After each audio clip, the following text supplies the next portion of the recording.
Ask Practical Doug. Oh, shit. It's been a minute. It has been a minute. We had a couple Ask Practical Dougs that have slipped in since the last time we did this. Some really good ones, actually. And so if this is your first time here, Practical Doug, we've mentioned Practical Doug a few times in this episode. Practical Doug is a tiny Doug that lives inside larger Doug and guides large Doug in all life's practical quagmires. He guides him through all of life's practical quagmires with sage advice from inside. And our community sometimes likes to ask Practical Doug questions, and you yourself can ask Practical Doug a question. You can join us live on Tuesdays at 8 p.m. Central right here on YouTube. When we stream, you can ask it in the chat. You can go to our Discord. You can on social media, hashtag Ask Practical Doug. Any way that you can get a hold of us, you can ask Practical Doug. And we've got a few here, Doug, that people are really, really seeking counsel from you. So are you ready? I'm ready. Let's do it. Okay. So the first one here, and this is from Slotty, and he cites Adam Ruins Everything, an episode of Adam Ruins Everything, where he asks, are purebred dogs immoral? Based on what he provided from Andy Ruins Everything, right? I think it's Adam Ruins Everything. Adam Ruins Everything, yes. I'm going to look it up. It's a 4-minute video that breaks down. It's Adam Ruins Everything. That breaks down how purebred dogs originally came to be and where they are today. And I realize this is a subject I was grossly misinformed on. I remember hearing at a young age that purebred dogs do get sicker and aren't necessarily the good way to go.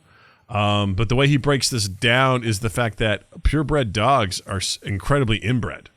They are, yes. And when you think about it from the sense of this was a fad that started in the 1920s when people were really big into eugenics. If you don't know what eugenics is, it's basically saying that only the people with the best genes should be able to breed and basically create strong humans and things like that, which, kind of led to, some Nazi stuff and shit like that. So I was going to say, precursor much? Yeah. So the idea, it was also something they did for fun, as a way to be like, look what I did. I made this purebred thing. And essentially these animals are, they're inbred, grossly inbred, to the point where they showed a picture of a bulldog from 1920s and what a bulldog is today. And you're like, what have we done? What have we done? Why did we do this? Why do we continue to do this? This is, I think what they say about either a pug or a bulldog, that essentially it's barely able to breathe. And be like, oh man, these things are so cute. They're That's a genetic malfunction based on them just fucking their cousins and their mothers, and it's gross. It's disgusting. Right. And it should not continue. It's absolutely immoral that we get away with this, and not only that, we celebrate it with the fucking dog shows. And we're like, look at this beautiful, and we've been trained to be like, this is what a beautiful dog looks like. It's like, no, that dog is fucked up. That dog, they talked about there's certain dogs whose skulls actually are too small for their brains because they've been inbred to the point where that happens. Was it certain dogs just have permanent hip dysplasia? Or will be, what is it? Bulldogs aren't even expected to live that long. Their average lifespan is 9 years. which is, again, what have we done? Because that's not that's not nature. No, that is not nature. Yeah. No. And it's like, that purebred, imagine that because every time we see it in movies, media, I always, it's Harry Potter, things like that. It's not good. I specifically think of the movie Gladiator, where Joaquin Phoenix's character, basically tells his sister, you're going to produce me an heir of true, pure blood. I'm just like, that's what we're doing with these dogs. We're basically like, make us a purebred of your species. And the dog, there's over time, they just get more and more deformed. They're like, let's keep this going. Right. Let's see if they can just be a big puddle of mush that can bark, Don't look at me, I'm a monster. Yeah, really, it truly is what it is. It's disgusting. And really, at the end of the day, is there really any difference between a dog show and the Platinum Jubilee? I think not. You put enough people on an island, they're going to fuck each other. I'm just saying. Forever. Right. So yes, Practical Doug has ruled purebred dogs are immoral. It is decided. Yes. I don't know, man. I think I know we had a few more. Do you want to run through a few more? Let's run through them. Let's do it. Yeah. So then from down under, Jared asks, hey, Doug, Practical Doug, should you use your phone while taking a shit? Great question. We all do it, but the answer is no. You shouldn't do it. Couple of reasons. Number one, you get a bunch of shit particles on your phone. And, you know, as you're pooping and whatever, you're wiping your ass, you're touching your phone, you're doing all that stuff. Like, it's not a good thing. So you shouldn't do that. Second of all, let's face it. We all spend too much time in the toilet because we are looking at our phones instead of doing our business and getting off. Like, you know, just go in, take a shit, and leave. Get it over with. Get done. Move on with it. You're wasting time on the toilet in a terrible position. Have you ever sat in a toilet so long that you start losing circulation to your legs and your legs tingle? 100% yes. It happens way too often. We shouldn't do that. And I'm the worst at this. When I get up in the morning, first thing I do is I sit down. You know what? I'm going to make an announcement, everybody. I sit down to pee.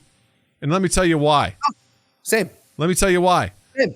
I'm so glad. I'll defend it. I'll defend it all day long. Guys, listen. Guys. I mean this. Guys. And guys will know what we're talking about. Girls, you're about to learn something about us. Listen, guys, sit down to pee. All right? You don't have to be a hero. You can sit down to pee. Here's why. 1, it's more comfortable. All right? Number 2, severely reduces splash and splatter. All right? Bingo. Like just do that. Like it's way better. There's nothing better than being like, I'm going to sit down and enjoy myself while I pee. Well, here it is too. In the morning sometimes, you know, stream's not always predictable, you know? And so right there, it reduces not only splash, but just, you know, miscalculations in your aiming mechanism. And then not to mention, I don't like to turn the lights on in the morning. Sometimes I like to, it's too bright. And so you just fucking go in that is what it is, you know? You just sit down. Sit down. We got a follow-up question here. I won't sit down all the time. Sometimes I do stand up. In the morning, 100% of the time in the morning, though. If you gave me a urinal, I'll pee in the urinal. That's what I would do. Okay. But if I'm at home, I'll sit down. I'm 50-50 at home, but in the morning, it's 100% of the time. Oh, yeah. I do it like pretty much 99% of the time. I'll do it. Richie says, I also sit down to pee, and if it's really cold, I piss all over my balls. Hey, man.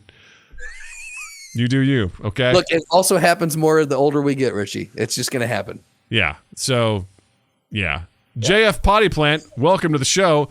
You only get shit particles on your phone when flushing, though, right? Can you avoid the particles if your phone is away when flushing? Well, here's the thing.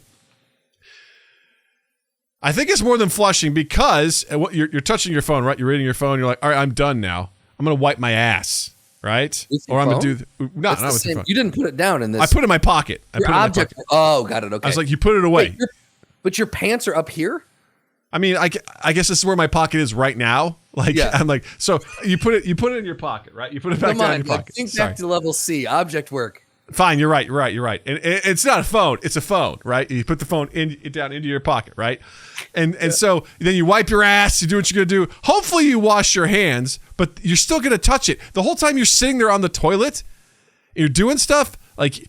Your hands are gross. It's weird. You're touching your phone. I think there is some potential flush stuff, but also you're just in the bathroom, man. Like you've touched your body. I think it's kind of like the same people who are like, I don't wash my hand after I pee. My dick's clean. It's like, how do you know, man? How do you know?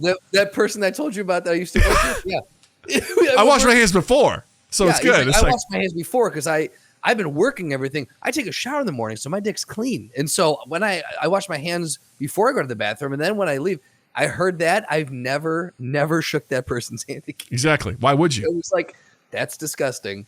No, thank you. Yeah. And JF Potty Plant says, I've watched pee fly out of the toilet onto the floor shower door immediately, felt gross, and had to clean it. Absolutely. Yeah. That's, again, another great, a reason to sit down. The lie I used to tell myself that I was a straight shooter growing up. That how when I pee, I was like, I'd see pee on the edge of the toilet, like, that's not from me.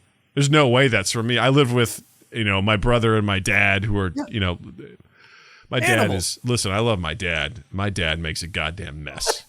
I'm just like, dude, are you even trying? Like, do you have a problem here? The amount of pee that just gets up on the floor too? Yeah. Like, I don't know, for whatever reason, it's because it's dribbles, right? There's dribbles after that. Urinals are the worst, right? You ever walk into a public bathroom and you see like there's pee on the floor, like, how does this happen? It's disgusting. There are points where like you'll have to like on your tiptoes, like straddle to try to find the dry spots. Right. And it's fucking gross. It's disgusting because I'm always, the worst part is because you don't want to step in it, you're stepping farther back, which means you're also contributing to the pee pile. It's just making it worse. Now, the bathrooms that are the worst are the ones where the floor is just inexplicably wet. And you don't know if it's pee or if it's condensation. I say what's worse than that, the floors are inexplicably sticky no matter where you step. And you're like, why is it... Why do I feel like I'm some goddamn octopus walking around here? Like I've got some special skill that's going to allow me to climb the side of a building like Tom Cruise in a Mission Impossible movie, Like, this is insane. Oh, my God. Absolutely. Richie says, I got really drunk once and pissed on my dad. Now we're talking.